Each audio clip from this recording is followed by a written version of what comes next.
આ વિડીયોમાં આપણે જોશું પાપ શું છે, પુણ્ય શું છે ભગવદ્ ગીતા મુજબ। નમસ્કાર ભક્તજનો, આજનો પ્રશ્ન ખૂબ જ ઊંડો છે। પાપ શું છે, પુણ્ય શું છે? આપણે રોજ કંઈક ને કંઈક કરીએ છીએ, પણ શું એ પાપ છે કે પુણ્ય? ભગવદ્ ગીતા કહે છે કર્મ કરતા ભાવ વધારે મહત્વનો છે। ચાલો આજે શ્રી કૃષ્ણના શબ્દોમાં સાચું સત્ય સમજીએ।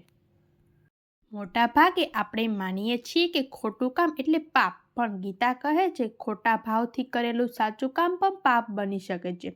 શ્રી કૃષ્ણ ગીતા અધ્યાય 16 કહે છે જે કર્મ અહંકાર, લોભ, ક્રોધ, ઈર્ષા અને હિંસાથી થાય તે પાપ કર્મ છે।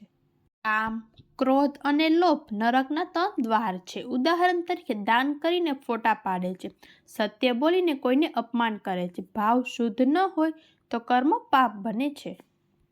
હવે પ્રશ્ન, પુણ્ય શું છે? ગીતા કહે છે નિસ્વાર્થ ભાવથી કરેલું કર્મ પૂર્ણ છે। જે કર્મ ફળની ઈચ્છા વિના ભગવાનને અર્પણ કરીએ, કરુણા અને ધર્મથી થાય ને, પૂર્ણ કર્મ છે।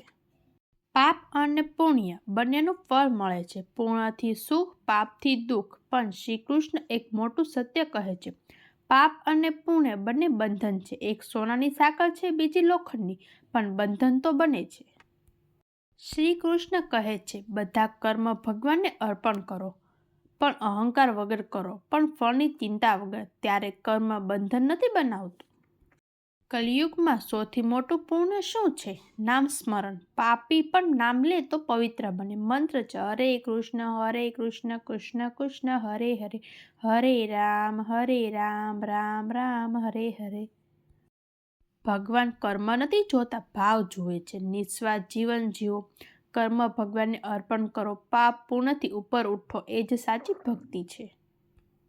જો વિડીયો પસંદ આવ્યો હોય તો લાઈક કરો, ભક્તિ માટે ચેનલ સબસ્ક્રાઈબ કરો અને કમેન્ટમાં લખો હરે કૃષ્ણ।